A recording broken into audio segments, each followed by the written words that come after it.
Hola a todos, bienvenidos a Nutrición y bla, bla, bla. Como saben, yo soy la nutrióloga Verónica Solís y pues el día de hoy tenemos un tema muy importante. Nada más que vamos a esperar unos cuantos minutitos porque a que se conecte nuestra invitada del día de hoy. Pues les voy a contar un poquito sobre ella. Ella es la doctora Edith. Ella estudió la licenciatura como médico cirujano y partero en la Universidad de Colima. Posteriormente hizo la especialidad en pediatría en la Universidad de Guadalajara. Después hizo la subespecialidad en gastroenterología y en nutrición pediátrica por la UNAM. También es maestra en nutrición clínica por la Universidad del Valle de México. Está certificada por el Consejo Mexicano de Pediatría y certificada por el Consejo Mexicano de Gastroenterología y actualmente está adscrita al servicio de gastroenterología del Hospital Infantil de Morelia, Eva Samano de López Mateos. Entonces, ella va a ser nuestra invitada el día de hoy para hablar sobre algunos temas sobre pues, la población infantil. En este caso, nos vamos a enfocar un poquito sobre la desnutrición, que pues es un tema que eh, Tiene pila. pues digamos que se ha un poquito no tomado en cuenta porque nos enfocamos un poquito más en la obesidad, ¿no? Actualmente. Y doctora, bienvenida. Hola, Vero, ¿cómo estás? Muy bien, ¿y usted? Bien, también, muchas gracias. No, usted, muchas gracias por darse el tiempo de conectarse un ratito a nutrición y bla, bla, bla. Y bueno, ya comentaba un poquito sobre su experiencia, como médico gastroenterólogo, pediatra, igual que la maestría en nutrición clínica. Y pues le agradezco primero que nada su participación y brindarnos un poquito de su tiempo para compartir sobre un tema importante. No, para mí un placer. Tú sabes que a mí me encanta siempre hablar de nutrición y más de nutrición en niños y siempre me encanta hacer como difusión, sobre todo para que los papás estén mejor informados y puedan ellos ser los primeros en notar alguna alteración que nos ayuda mucho a nosotros como pediatras para poder dar tratamientos oportunos. Claro, y algo que también les estaba comentando ahorita a las personas que están conectados con nosotros, es justo que ahorita nos hemos enfocado tal vez más como esta parte de obesidad, ¿no? Obviamente por el tremendo, pues sí, grado de obesidad tanto en adultos como en niños que tenemos actualmente, pero eso no quiere decir que la desnutrición ya haya acabado, ¿no? Incluso, pues hay grados de desnutrición graves, hay poblaciones que todavía tienen una gran cantidad de niños con desnutrición y también no deja de ser un tema muy relevante porque pues justo vamos a hablar sobre qué afectaciones puede tener en la salud, ¿no? Entonces, a pesar de que tal vez ahorita no es el tema principal en cuanto a la salud infantil, pero pues también tiene gran relevancia. Sí, fíjate que de hecho en los últimos años ha cambiado mucho ese concepto y ahora hablamos de malnutrición, ¿no? Para referirnos justamente a los dos puntos extremos, que es aquellos niños que pueden tener un Ok. peso bajo, Agárralo, como pues. aquellos niños que tienen un peso elevado, porque al final de cuentas ambos grupos están malnutridos. Cada uno va a tener consecuencias en la salud de manera distinta, pero al final de cuentas van a tener un efecto sobre la salud de esos niños que no va a ser solamente a corto plazo, sino que en muchas ocasiones va a dejar una secuela a largo plazo. Claro. Y bueno, ahorita ya sabemos que, digamos que nos referimos más a la malnutrición, independientemente del tipo de deficiencias, pues hablamos de una nutrición básicamente, pues en palabras sencillas, que no es correcta, ¿no? O no cumple con, pues lo que requiere, pues un niño, ¿no? Ya sea en exceso o en deficiencia. Así Y es. pues, quería primero que nada, ¿cuál es la definición de desnutrición? O sea, ¿cómo se diagnostica un niño con estos déficits o con desnutrición? Bueno, aquí en realidad vamos a tener como varias consideraciones cuando hablamos nosotros de desnutrición, ¿no? Tenemos aquella clasificación que va en base a las alteraciones clínicas que nosotros podemos llegar a ver en el paciente, que son muy parecidas a las que vemos justamente en el adulto, que son, por ejemplo, niños que pueden tener cambios en la coloración del cabello, algunas zonas que se ven como decoloradas. O como si hubiera sido su cabello tostado por el sol. Podemos ver también aquellos niños que tienen una tez más pálida, podemos tener niños que tienen una menor masa muscular o masa magra, ¿no? Que pueden tener también algunos ya síntomas o signos clínicos de deficiencias vitamínicas, que casi siempre las vemos a nivel de las mucosas, de las uñas. Entonces podemos tener como una definición orientada más hacia la parte clínica, pero lo que nosotros más utilizamos es justamente la parte antropométrica. Cuando hablamos de antropometría nos referimos a la medición tanto de peso como talla para ver si corresponde o no con algunos parámetros que ya están previamente establecidos, ¿no? Entonces, en el caso, por ejemplo, de los niños, nosotros utilizamos o comparamos mucho los valores de la antropometría, del peso, la talla y el perímetro cefálico con patrones de referencia ya establecidos, que tenemos dos principales. Uno que es el de la Organización Mundial de la Salud, que se utiliza para niños menores de 2 años principalmente, y otro que viene dado por los centros de Estados Unidos, que es el CDC, que ya utilizamos para niños mayores de 2 años. Estos valores antropométricos sacamos nosotros algunos índices o valores de referencia. Casi siempre tratamos de evaluar si la talla para la edad corresponde al valor de referencia, si el peso para la talla corresponde al valor de referencia, y en niños mayores de 2 años hablamos también del índice de masa corporal para ver justamente si este es acorde o no a lo que debería de ser, ¿no? Y aquí podemos tener diferentes formas en las cuales podemos diagnosticar desnutrición según el parámetro que yo utilice. Lo que utilizamos más comúnmente ahora son unos indicadores que se llaman puntuación Z-score, que es qué tanto se desvía un niño del percentil 50, que es el promedio para la edad, qué tanto se desvía hacia abajo o hacia arriba para saber si está en desnutrición o en obesidad, ¿no? Y de aquí podemos sacar indicadores tanto de peso para la edad, talla para la edad, peso para la talla y de índice de masa corporal para saber justamente si se encuentra o no dentro del percentil que se requiere. Esa es una forma. Hay otras formas, por ejemplo, que son otros indicadores, como puede ser el de Waterloo, que este lo que hace es sacar un porcentaje esperado para ver si llega al 100% que le correspondería para la edad, y existen otros como es la clasificación de Gómez, entonces podemos tener como variedad. En realidad yo siempre les digo que no es que uno pese más que otro, sino que a lo largo de los años se han ido cambiando los parámetros que utilizamos. Actualmente el que más usamos es la puntuación Z-score, pero antes utilizábamos mucho Gómez o mucho Waterloo, y al final de cuentas lo que buscamos es que nosotros podamos tener un parámetro con el que nos sintamos confiados al momento de hacer la evaluación para poder dar una continuidad o un seguimiento a nuestros pacientes. Ok, y aquí, pues digo, también a los que estén conectados los invitamos, si tienen alguna duda o pregunta, con mucho gusto lo pueden hacer para leerlas al final de la plática. O igual compartir el live, ¿no? Para nosotros es muy importante poder llegar a más personas y difundir pues información confiable y sobre todo pues de un especialista como es la doctora Edith González, ¿no? Y también, doctora, otra pregunta, ¿a partir de qué edad tiene que visitar un niño el pediatra y hasta qué edad es recomendable que vayan al pediatra? Bueno, aquí sí es importante tener en cuenta que el pediatra no solamente es aquel médico en el cual acudimos cuando un niño está enfermo. O sea, si bien nosotros podemos ayudar a solucionar enfermedades infecciosas o alguna lesión que puedan llegar a tener o enfermedades crónicas, es importante en realidad que el pediatra sea aquel médico que acompañe el crecimiento normal de un niño, porque nosotros podemos identificar en qué momento este niño se está saliendo de la normalidad o de lo que esperamos que haga y vaya creciendo según la edad que ellos tienen. Lo normal es que la primera visita con el pediatra sea a los 7 días de nacido, o sea, una vez que un bebito nace, lo recibe el médico, ya sea un neonatólogo o un pediatra, a los 7 días se hace la primera revisión. Y hablando justamente de esta parte del estado nutricional, es importante porque la primera semana los niños van a perder alrededor de un 10% del peso con el cual nacieron, ¿sí? Y eso es porque cuando nacen pueden tener mucho líquido entre las células, entre los tejidos, que se va a perder durante estos primeros días. Entonces, si yo cuando reviso a mi bebito la primera semana veo que su pérdida de peso es más allá de un 10%, ese ya es un primer dato de alarma en el cual yo tengo que vigilar si la mamá está alimentando correctamente a ese bebé, si es un bebito que está con lactancia materna, verificar que la producción de leche de la mamá sea suficiente, si es un bebé que se alimenta con fórmula, incluso preguntar cómo está la mamá preparando esos biberones, porque a veces podemos obviar muchas cosas que los papás que son primerizos pueden no conocer y a veces puede haber errores en la preparación de la alimentación.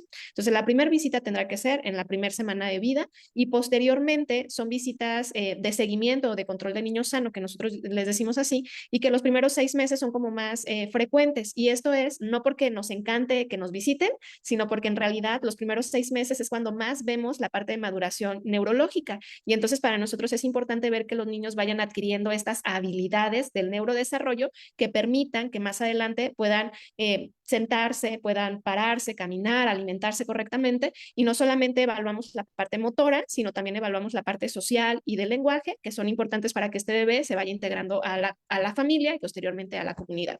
Entonces, los primeros 6 meses casi siempre son visitas mensuales. Después de los 6 meses se pueden hacer visitas trimestrales y a partir del año en adelante, por lo menos 2 visitas por año, ¿sí? Independientemente de si mi pequeñito está enfermo o no, por lo menos yo tengo que cumplir con ese calendario.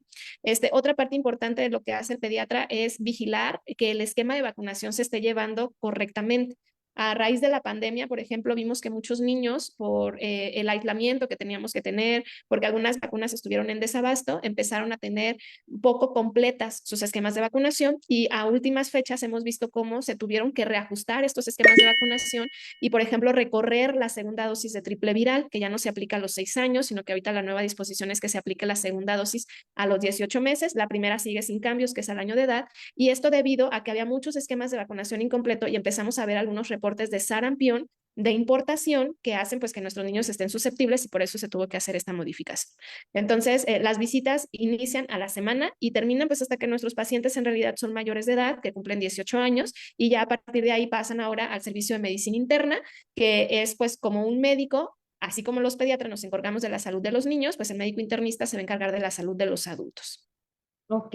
Y justo aquí en consulta, para checar lo de la desnutrición, hablábamos como de estos percentiles, ¿no? Que son justo unas gráficas que, pues sí, como gráficas que tenemos donde vienen varias líneas y de acuerdo al percentil que más se apeguen, podemos ver como esta cuestión del estado de nutrición, ¿no? Pero también sabemos que hay algunos tipos de desnutrición que incluso durante la licenciatura nos enseñan incluso por imágenes, ¿no? Que nos vamos como a la parte clínica y creo que en esta cuestión de que hay niños que pueden llegar a estar sumamente delgados, pero con un vientre muy abultado, ¿no? O sea, no necesariamente es como el clásico niño de bajo peso, muy flaquito, que se le ven los huesos. Hay como algunos tipos de clasificación de desnutrición. ¿Cuáles son estos tipos? Bueno, clínicamente, por ejemplo, tenemos, por etiología, tenemos dos tipos, ¿no? La desnutrición que es primaria, que es aquella en la cual no estoy recibiendo la cantidad suficiente de alimento, y una desnutrición secundaria, en la cual sí como, pero tengo una enfermedad que hace que mi requerimiento de energía sea mayor de lo habitual y entonces empiezo a utilizar mis reservas de músculo, de grasa y empiezo a perder peso, ¿no? Entonces, por etiología tenemos estas dos. En algunas ocasiones puede haber pacientes que tengan una etiología mixta, por ejemplo, aquellos pacientes que tienen alguna enfermedad del hígado que hace que sus requerimientos aumenten, como el hígado está muy grandote, oprime al estómago y son pequeñitos que comen muy poco porque se sacían rápidamente. Entonces tenemos una enfermedad que aumenta su necesidad de energía, pero aparte ellos comen muy poquito y aquí tenemos un mecanismo mixto, ¿no? Ese es como por etiología. Tenemos también otra clasificación que es por evolución. Aquí nos referimos a cuánto tiempo es que este paciente lleva desnutrido. En el caso, por ejemplo, de los pacientes pediátricos, sí podemos hacer una distinción entre una desnutrición aguda y una crónica, porque sabemos que en la desnutrición aguda solamente va a haber afectación del peso, pero la talla todavía se sigue conservando normal para la edad que tiene ese paciente. Y cuando ya tenemos alterados los dos indicadores, tanto peso como talla, aquí hablamos ya de una desnutrición de más evolución, casi siempre consideramos más de 6 meses que el paciente ha estado desnutrido y que eso ha permitido que estos dos indicadores se vean afectados, ¿no? También tenemos otra definición, otra clasificación clínica en la cual tiene que ver con características del paciente. Están los característicos, por ejemplo, que son los pacientes con marasmo y kwashiorkor. Los pacientes marasmáticos son, yo siempre les digo a mis estudiantes que son como los niños de World Vision, ¿no? De los niños de África que están así súper desnutridos, que se ven básicamente los huesitos. Esos son los niños que están marasmáticos. Y los niños con kwashiorkor parecieran que son niños con obesidad, porque se ven de hecho gorditos, pero no es porque tengan músculo o porque tengan grasa, sino porque tienen edema, o sea, están reteniendo demasiados líquidos y eso hace que pues, se vean hinchados, no solo de las piernitas, sino también de la barriga, ¿no? De estos dos pacientes, entre el paciente que tiene kwashiorkor y el paciente que tiene marasmo, el que se nos puede complicar más y el que le puede ir peor o el que necesita una vigilancia mucho más estricta es el paciente que tiene kwashiorkor, el que esté edematizado, porque este paciente nos habla de que está descompensado, que sus niveles de proteínas en sangre están tan bajitos que ya no permiten mantener la sangre dentro de las venas y esto hace que se empiece a fugar, se empiece a salir y se almacene en las extremidades o a nivel del abdomen y esto pues puede hacer justamente que se descompensen, los hace más susceptibles a infecciones, a que puedan tener incluso alteraciones del corazón, ¿no? Entonces estos niños en realidad sí pueden llegar a tener un desenlace fatal a un corto periodo de tiempo, a diferencia del niño que está con marasmo, que es un niño que ya está más adaptado a vivir en una precariedad y que permite que puedan mantenerse sus funciones vitales incluso con un consumo energético bajito. Ok. Y en este caso, hablando justo como de la población pediátrica, ¿cuáles son los niños que tienen como más riesgo de padecer desnutrición?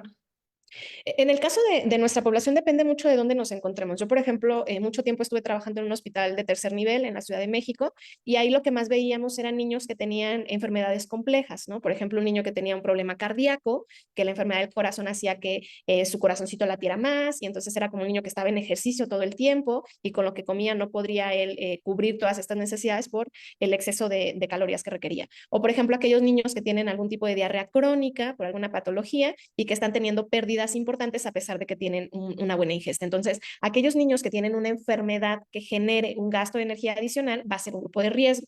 Pero ahora trabajo en un hospital en el cual es de la Secretaría de Salud, que obviamente atiende a todos los niveles socioeconómicos, pero principalmente a aquellos con niveles socioeconómicos bajos. Y lo que vemos es que aquí la desnutrición se debe casi siempre por falta de ingesta o por mala educación de los padres en cuestión de la alimentación, ¿no? Por ejemplo, yo he tenido pacientes que, como no tienen dinero los papás, en lugar de preparar la fórmula, como dice el fabricante, que en muchas ocasiones es una medida de agua por una medida de polvo, los papás ponen 4 de agua y solo una de polvo, ¿no? Entonces están solo hidratando al niño, pero no lo están nutriendo.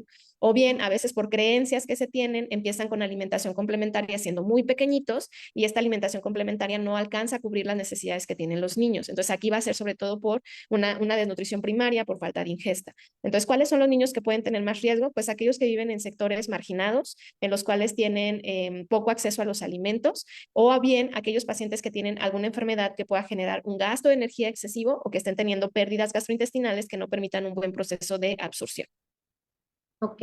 Y hablábamos también un poquito sobre las consecuencias, ¿no? De tener como desnutrición que puede afectar el desarrollo, en qué podemos ver como consecuencias así a primera vista o tal vez algo más grave en cuanto al Aquí, desarrollo.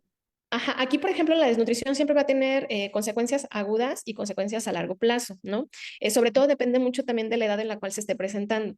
Cuando vemos niños menores de 1 año de edad que tienen problema de desnutrición, sabemos que no solamente va a afectar el desarrollo de este órgano que está en crecimiento, de este cuerpo que está en crecimiento, sino que también va a dejar una secuela, sobre todo a nivel neurológico. Y son niños que cuando van creciendo van a tener dificultades en la parte del aprendizaje y que cuando son adultos pueden tener dificultades para emprender tareas y por lo tanto poderse contratar y tener un trabajo que les permita mantenerse, ¿no? Entonces, la desnutrición no solamente es el hecho de que se vea más delgado, ¿no? Sino que también va a dejar una secuela a nivel neurológico. Y cuando la desnutrición está en esta parte como aguda, o sea, que vemos que el niño está emanciado, que está delgado, visualicen que no solamente es el músculo de la piernita, del bracito, sino también es el músculo del corazón, es el músculo a nivel del intestino, la célula intestinal, es el riñón, ¿no? Entonces, estos niños que están desnutridos, todas las funciones de su cuerpo van a estar disminuidas y les va a costar trabajo, por ejemplo, concentrar correctamente la orina. Entonces, a través de la orina también pueden llegar a perder algunos minerales o algunos nutrientes. Les va a costar trabajo el proceso de digestión intestinal. Entonces, pueden no tolerar una fórmula convencional y tenemos que hacer algunos ajustes, sobre todo utilizar fórmulas sin lactosa para que puedan digerirlas más fácilmente. Van a ser niños que en la parte de neurodesarrollo no van a ir adquiriendo las habilidades que corresponden. Entonces, si normalmente un niño tiene el sostén cefálico antes de los 3 meses de edad, estos niños desnutridos pueden llegar a los 3 meses y todavía tener la cabecita en gota, que es cuando se va la cabeza hacia atrás, y obviamente van creciendo y entonces cuando llegan a los 6 meses apenas están sosteniendo la cabeza cuando un niño que está bien nutrido ya se está sentando y ya podemos empezar la alimentación complementaria. Entonces, toda esta parte del neurodesarrollo va desfasada y este retraso en el neurodesarrollo, si no se corrige la desnutrición, va a dejar secuelas porque la sinapsis a nivel neuronal no se va a poder conectar de manera correcta. Entonces, va a haber algunos circuitos que van a quedar conectados de manera parcial y eso va a perjudicar sobre todo cuando entren a la parte de aprendizaje escolarizado y más adelante cuando quieran ser pues personas productivas, ¿no? Entonces, estos niños, por ejemplo, cuando son niños que inútero también tuvieron desnutrición, porque también pueden nacer niños con bajo peso, sabemos, por ejemplo, que estos niños que inútero tuvieron desnutrición pueden tener también ya una predisposición genética para el desarrollo de enfermedades metabólicas cuando son adultos, sobre todo hablando de diabetes, hipertensión y algunas enfermedades cardiovasculares. Entonces, no solo se queda con esta parte física, ¿no? De cómo vemos el cuerpo, de cómo vemos que está manchado, que está adelgazado, sino que también sabemos que se van a afectar todas las estructuras, todos los órganos, pero primordialmente la parte del sistema neurológico. Ok. Y aquí también creo que es algo importante que mencionaba usted, doctora, que hay pacientes o, bueno, papás que pues no tienen los recursos económicos, pero, o incluso por ignorancia o he visto que lo toman a chiste, el incluso darles alimentos cuando el niño todavía no tiene tener alimentación complementaria, ¿no? O sea, el niño debe tener como su fórmula láctea o pues la fórmula de la mamá, ¿no? Bueno, la lactancia materna. Entonces, y hay papás que le llegan a dar tortilla o incluso refrescos, etcétera, ¿no? Y eso también es poner en riesgo la salud, ¿no? No hablamos tanto de la desnutrición o por tratarlo de compensar, tampoco es ideal meter alimentos cuando todavía por su edad no le corresponde, ¿no? Ahí también hay cierto riesgo. Sí, y justo, Vero, ahora que lo mencionas, no solamente es una práctica que se da a través de los familiares. A mí, en lo personal, me ha tocado tener pacientes que el pediatra les ha recomendado, porque los niños tienen un peso bajo, iniciar alimentación complementaria antes de que estén listos, ¿sí?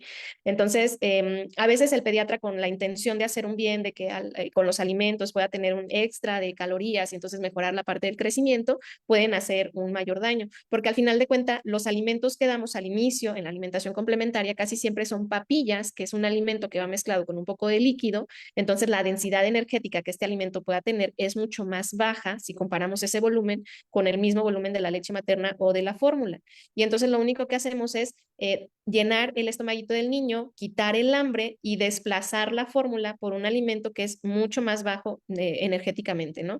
Entonces eso no va a resolver el problema de la desnutrición en el pequeño. Aquí más bien es preguntarnos por qué este pequeño está desnutrido o por qué no está creciendo según los estándares de referencia. Y aquí también hay que hacer una pequeña acotación en el sentido de que no todos los niños van a crecer exactamente igual, ¿sí? Recuerden que si bien tenemos unos parámetros de referencia, siempre hay que considerar al niño como su propio control.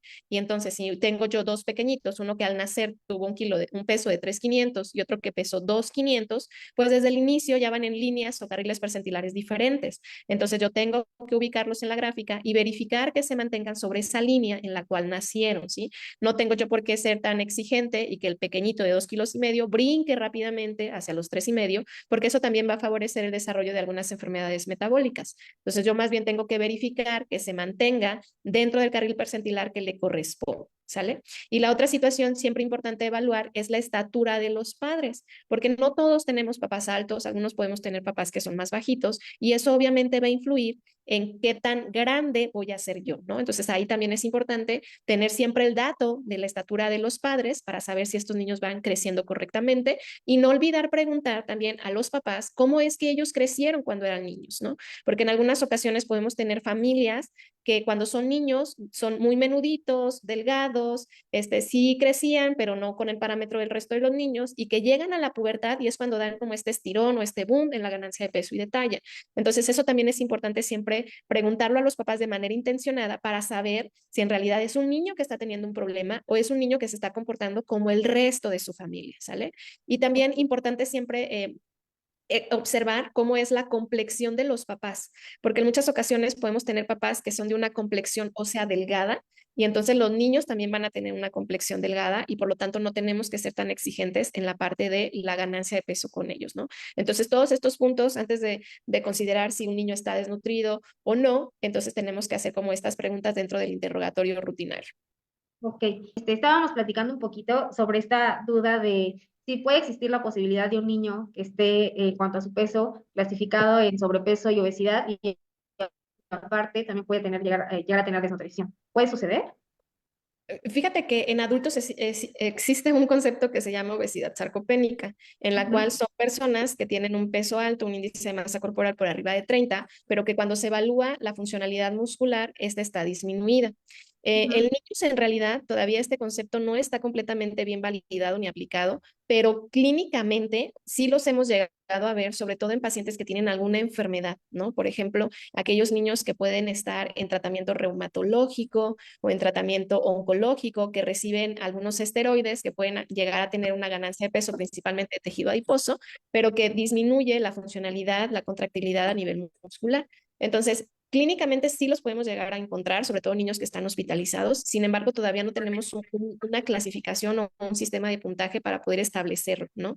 Seguramente en los siguientes años, como muchos de los criterios que ha sucedido que en adultos llegan a ser adaptados en niños, más adelante seguramente sí vamos a tener como esta clasificación ya bien validada. Hay algunos estudios todavía preliminares que se están haciendo como en hospitales, en centros de investigación, para tratar de ver cuál es el criterio que se puede adaptar mucho mejor, pero clínicamente claro que podemos llegar a tener niños que tienen un peso alto, pero que funcionalmente, sobre todo en la parte de del músculo no logran llevar a cabo la contracción o la fuerza que se requeriría para la edad, ¿no? En el caso, por ejemplo, de los adultos, lo que se utiliza mucho para evaluar esta funcionalidad es la fuerza de prensión con la mano.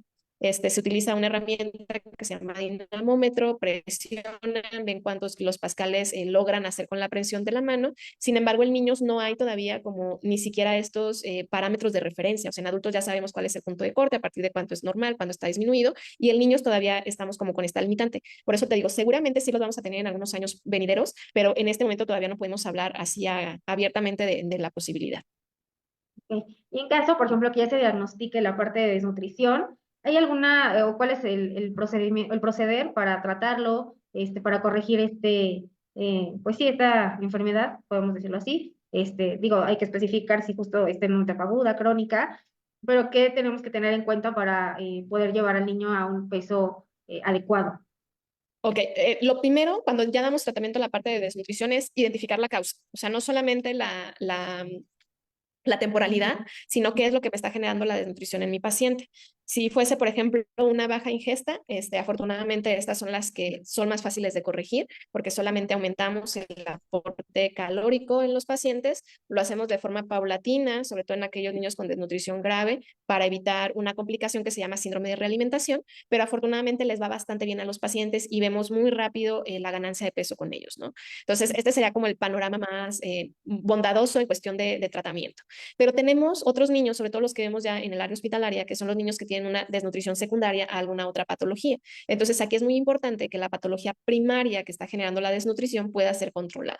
Por ejemplo, si yo tengo un niño que tiene desnutrición porque tiene mala absorción, porque a lo mejor tiene una enfermedad celíaca, que es aquella enfermedad que se desarrolla a la ingesta de trigo y genera muchas diarreas y mala absorción, entonces yo tengo primero que corregir esta parte del trigo, quitarlo de la dieta para que posteriormente él pueda tener una mejor absorción y ganar peso, ¿no?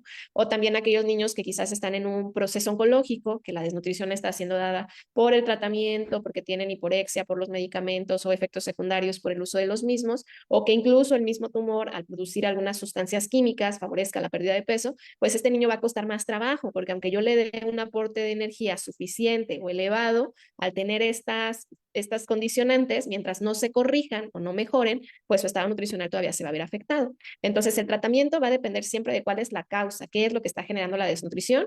Tengo yo que tratar la etiología para que entonces yo pueda tener una mejoría en el tratamiento. O sea, no se trata solamente de aumentar la cantidad de calorías, porque si yo tengo una enfermedad que me está favoreciendo la desnutrición, también tengo que enfocarme en tratar esa enfermedad. Ok. Y como ya para cerrar este punto de hablar de desnutrición, ¿hay algunas recomendaciones que usted le pueda dar justo a los papás para evitar que los niños tengan desnutrición? ¿Qué deben de considerar en la alimentación, en el desarrollo, en el crecimiento, para que tengan un niño sano? Yo creo que lo primero es la parte de educación, ¿no? O sea, mientras seamos papás informados, es más fácil que nosotros podamos identificar justamente si hay algún problema en el crecimiento de mi pequeño. Ahorita hay demasiada información, entonces a veces nos puede costar trabajo en considerar cuál es una fuente confiable y cuál no. Entonces ahí mi segundo consejo es, siempre que tengan duda, comunicarlo con su pediatra, ¿no? Y él es el que les va a poder decir cómo es el crecimiento de su niño, si va bien, si va mal, si nos tenemos que empezar a preocupar, si hay que hacer algunas modificaciones en la alimentación. Algo que pasa muy comúnmente con los niños, sobre todo en etapa preescolar, es que pueden cursar con un grado de selectividad alimentaria que puede ser normal. Y esta selectividad alimentaria tiene que ver con el hecho de que ellos quieren mostrarse más independientes. Empiezan con este proceso psicológico de la separación del cuidador y una de las formas en que lo hacen es mostrando su autoridad y sus decisiones al momento de la alimentación, ¿no? Y aquí es donde muchos papás a veces pueden caer en la desesperación. Entonces dicen, doctora, es que antes comía verduras, ahora no se las quiere comer y lo único que quiere comer es papas fritas, ¿no? Entonces yo por tal de que coma algo le doy papas fritas a mi niño, ¿no? Entonces aquí yo siempre les digo a los papás que hay dos reglas básicas que todo papá tiene que seguir en la parte de alimentación. La primera es que el papá o el cuidador es el que va a decidir qué alimentos se tienen que tener disponibles en casa. Si yo no quiero que mi niño coma papas fritas, pues no las voy a comprar o no las voy a cocinar, ¿sale? Entonces, si yo quiero que mi niño tenga una dieta saludable, pues yo soy el primero que tiene que mostrar el ejemplo. Es muy difícil que un niño que yo le digo come verduras y en el plato de mamá ve que hay pasta, pues el niño no va a querer las verduras, va a querer lo que está en el plato de mamá. Entonces, si yo quiero educarlo, tengo que hacer a través del ejemplo, a través del modelo, ¿no? Mostrándome yo comiendo estos alimentos para que mi niño pueda ser más fácil que los acepte. Y recordar que yo soy la que es la yo soy la encargada de elegir qué alimento comer en mi casa. Y el otro punto importante, la otra regla básica en alimentación infantil, es que los niños deciden cuánto se van a comer. Porque yo no sé, yo no tengo una bolita mágica que me dice, mi niño tiene 60% de hambre, tiene 100% de hambre, tiene 10% de hambre. O sea, yo no sé, solamente el niño es el que sabe cuándo se encuentra satisfecho. Y en muchas ocasiones los papás validan mucho esta parte de paternidad o maternidad a través de la alimentación.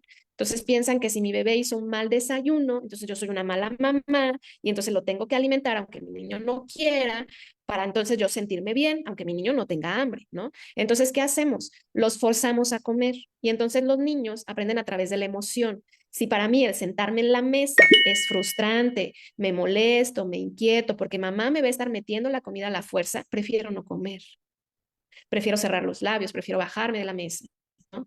Entonces, nosotros tenemos que ser respetuosos con los niños, no se nos tiene que olvidar que los niños son personas y yo no me imagino en un restaurante viendo a dos adultos, uno tratando de alimentar a la fuerza al otro. Entonces, ¿por qué si lo hacemos con los niños, no? Entonces, los niños deciden cuánto, yo decido qué. Y aquí no hay que entrar en la parte de chantaje, porque luego si el niño no quiso comer, entonces lo catafixio por otra cosa que sí quiera. Y entonces lo único que hacemos es ir perpetuando conductas selectivas, ¿no? Entonces, doctora, es que solamente quiere comer galletas Oreo. No, mamá, o sea, solo quiere comer galletas Oreo porque es lo que ha aprendido a comer. Entonces, si yo quiero que coma otras cosas, si yo quiero que su alimentación sea saludable, yo soy la primera que tengo que comer esas cosas saludables. Si no, ¿cómo le voy a enseñar a mi hijo a comerlas, no? Entonces, recordar que nosotros decidimos qué, los niños deciden cuánto y yo tengo que ser un modelo que actúe a través del ejemplo, ¿sí? Para que entonces pueda yo fomentar conductas de alimentación saludable con mis niños. Ok, perfecto. Y sí creo que es como justo el punto clave incluso en la alimentación de los adultos, ¿no? Lo que tengas disponible en casa, pues va a ser lo que más vas a tener para consumir, ¿no? Y el ejemplo es como lo más difícil que un papá a veces le cuesta trabajo, pues mostrar en casa, ¿no? Y aquí también aplicamos, que creo que igual a mí me tocó un poco ya de niña, como los clásicos dichos, ¿no? Así de, los niños en África no tienen que comer, o no te paras hasta que te lo acabes. O incluso esta parte de premiar, ¿no? Así te comes, o si haces tu tarea, o si, etcétera, cumples alguna labor, te premio con el gansito, las galletas, etcétera, ¿no? Eso también, deberíamos de tener cuidado en cómo aplicar, ¿no? El premiar con alimentos. Sí, y eso, Vero, en realidad es mucho de nuestra cultura, o sea, nuestra cultura latinoamericana, o sea, mucho de cuando estamos felices comemos, cuando estamos tristes comemos, cuando algo nos sentimos que nos sacamos un premio comemos, o sea, en realidad comemos mucho, ¿no? Y en realidad de lo que se trata es también tener una alimentación perceptiva que nos permita saber en qué momento estoy satisfecho y entender que el decir no, muchas gracias, no es que estamos insultando a la otra persona, ¿no? O sea, si yo en este momento no tengo hambre, o sea, me siento a la mesa, acompaño a los demás, platico con ellos porque recuerden que el comer también es un acto social, es un acto de convivencia y no forzosamente tengo yo que comer la comida que los demás están comiendo, simplemente puede ser un momento para convivir y platicar y lo mismo tenemos que hacer con los niños, o sea, si mi niño en ese momento me dice, mamá, no tengo hambre, estoy lleno, estoy satisfecho, ok, no hay problema, pero quédate con nosotros a acompañarnos y podemos platicar de cómo te fue en el día, cómo has estado, qué te pasó, cuéntame, cuál fue tu cosa favorita del día de hoy, ¿no? Y eso sirve justo para tener momentos de convivencia con los niños, que a veces en este vorágine del día a día, pues son cada vez más cortitos, ¿no? Entonces podemos utilizar también los tiempos de comida para convivir con ellos. Claro, y aquí me acaba de surgir como la parte contraria, ¿no? Que a veces tenemos mucho esa preocupación de que el niño coma bien, de que se acabe todo lo que se le sirve, el plato, etcétera. Y me gustaría preguntar sobre el otro lado de la moneda, por ejemplo, este niño que de repente tiene mucha ansiedad o come de más, o porciones que van en exceso, ¿no? Como que tú consideras como mamá que tal vez está excediendo de lo que debe de comer. Ahí, ¿cómo podríamos manejarlo, por ejemplo? Justo tú diste en el punto clave, Ver, o sea, es un niño que está teniendo ansiedad con la comida, ¿no? Entonces, recordar que este proceso de saciedad también involucra una parte fisiológica. Cuando nosotros empezamos a alimentarnos, nuestro estómago lo primero que hace es empezar a expandirse. Pero para yo sentirme satisfecha, necesita haber una liberación de ciertas hormonas, dentro de ellas una que se llama colecistoquinina, que viaja a través de la sangre, llega al cerebro y le dice a mi cerebro, ya estás satisfecha, ya no es necesario que comas más. Esa es la primer señal, porque si yo me espero hasta que esté súper llena, en realidad voy a estar comiendo más cantidad. Y esta señal se dispara más o menos a los 20 minutos de que yo empecé a comer, ¿sí? Entonces, cuando tenemos estos niños que de repente comen de forma muy rápida, muy ansiosa, tenemos primero que hacerlos conscientes del acto que están haciendo. Lo primero es quitar dispositivos electrónicos, porque en muchas ocasiones el chaparrito está viendo la tele, o con el celular y no está centrado en la actividad que tiene que hacer, solamente está empacándole ahí súper, y lo hace lo más rápido que pueda porque entonces ya se tiene que ir a otra cosa, pero no se está dando cuenta de que se está llenando porque la señal le va a tardar 20 minutos y entonces come incluso más de lo que requiere, ¿no? Entonces, lo primero es quitar distractores, sentarnos, pedirle al pequeñito que disfrute, que sienta, que perciba con todos sus sentidos cada uno de los bocados que está llevando a la boca. Entonces, la alimentación no solo se trata del sabor, también se trata del olor, del color, de la textura, de la temperatura. Entonces, a veces podemos pedirle que nos empiece a describir cómo siente el alimento que está comiendo. Entonces, mete un poco de comida a su boca, mastica, pedimos que nos describa un poco la sensación y eso va pausando justamente la alimentación. Entonces, al irla haciendo más pausada, seguramente va a tardar más tiempo comiendo y va a poder percibir mejor esta sensación de saciedad. Y lo otro que pedimos a estos niños es que conforme va avanzando el tiempo de comida, nos vayan describiendo ellos la sensación que sienten a nivel abdominal, porque cada niño va a describir diferente cómo es que se siente estar lleno. Algunos te pueden decir, es que yo siento como que mi pancita se infla, no, pues yo siento como que hay una burbujita, a lo mejor yo siento como que me da un pequeño coliquito y digo que ya hasta ahí es suficiente. O sea, cada niño lo va a ir describiendo diferente, entonces ellos tienen que hacerse más conscientes también de estas señales de cuando ya están satisfechos.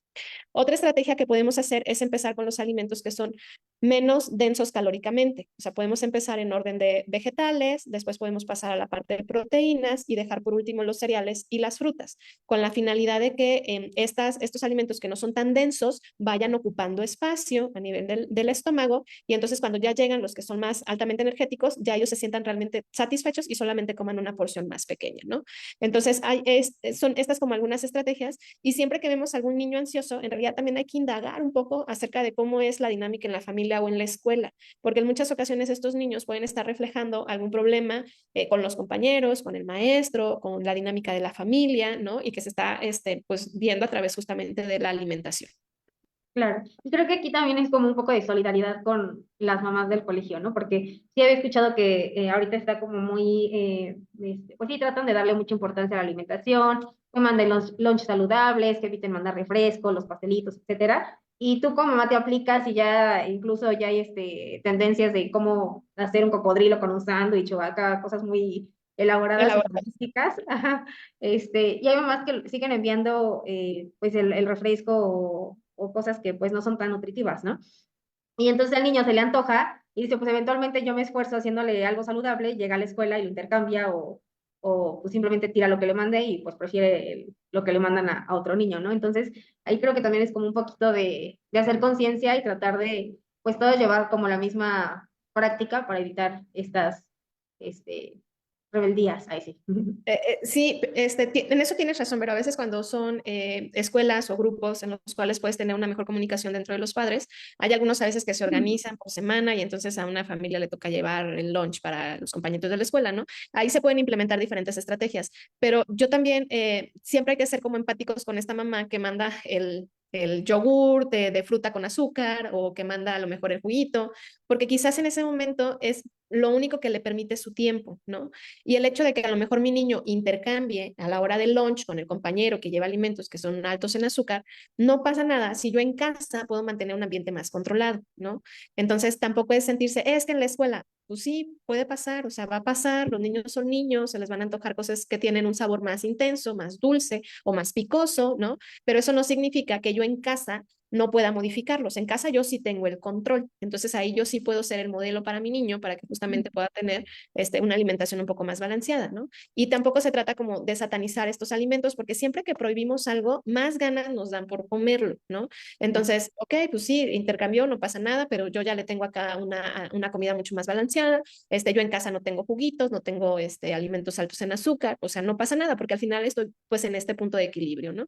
Claro, y sí, es súper importante eso de satanizar o prohibir alimentos, porque ahí ya nos vamos, digo, a otra parte que no es tal vez el tema de ahorita, que incluso algún desarrollo de algún trastorno de la conducta alimentaria, ¿no? Después, entonces, pues es muy importante la relación que tenemos con la comida, cómo hablamos sobre los alimentos, pues para tener también una relación sana con los alimentos, ¿no? Que ya luego también ahorita está muy en tendencia la gordofobia, las dietas, y cosas ya que tienen que ver mucho con la relación que tenemos con la comida y eso pues se desarrolla desde pequeños, ¿no? Y doctora, también si me permite, ya tenemos algunas preguntas, si, no, si tiene un poquito de tiempo para contestarnos, ¿está bien? Claro que sí, pero Y pues le pedimos al chico de la cámara que si nos puede apoyar a leerlas, por favor, y pues agradecemos también el apoyo del chico de la cámara. Claro que sí, pero la primera pregunta es de Alma Rodríguez, nos comenta magnífica entrevista y pregunta, ¿es verdad que dar ciertos alimentos antes de tiempo generan futuras alergias? Es una pregunta bastante interesante, ¿eh? En realidad, en esto de alimentación complementaria ha habido algunos cambios en los últimos 10 años. Cuando yo, por ejemplo, hice pediatría, que no les voy a decir en qué año fue, pero ya hace bastantes años, había todavía mucha controversia de que no se iniciaran alimentos, por ejemplo, leche, cítricos, fresa, antes de que el niño cumpliera un año de edad. Los últimos estudios nos dicen que en realidad, mientras más tempranamente demos estos alimentos potencialmente alergénicos, mejor van a ser tolerados por mi niño y que por lo tanto ya no hay una indicación para retrasar estos alimentos hasta que los niños cumplen un año de edad. Y aquí también quiero hacer un paréntesis porque a veces hay alimentos que se les etiqueta como alergénicos que en realidad no lo son, ¿sí? Por ejemplo, las fresas, la naranja, el chocolate, esos no son alimentos que se consideren potencialmente alergénicos. Los que sí son, por ejemplo, el huevo, el pescado, el trigo, los frutos secos como nueces, cacahuates, en fin, la leche y la soya. Esos sí se consideran potencialmente alergénicos y son los que se recomiendan que desde el inicio de la alimentación complementaria, alrededor de los 6 meses, los empecemos a introducir y que ya no nos esperemos hasta que el niño tenga un año de edad, porque mientras más se retrasan, más posibilidad de generar reacciones alérgicas a estos alimentos tenemos. Entonces aquí en realidad ya ha cambiado la recomendación, ¿no? Entonces no le tengan miedo, un niño una vez que está listo para la alimentación complementaria puede comer cualquier alimento. Lo único que tenemos que cuidar es la consistencia en la que lo damos. Tiene que ser una consistencia que para él sea adecuada según el desarrollo neurológico en el que se encuentre. Si yo quiero, por ejemplo, ofrecer cacahuate, no le voy a dar la semilla como tal, sino que tengo que hacer una preparación en la cual tengo una textura de crema o una papilla para que justamente esta consistencia sea manejable para mi pequeño, ¿sí? Pero ya no le tengan miedo y de que pueden comer todo, pueden comer todo. Perfecto. Y tenemos otra pregunta por ahí, por favor. Sí.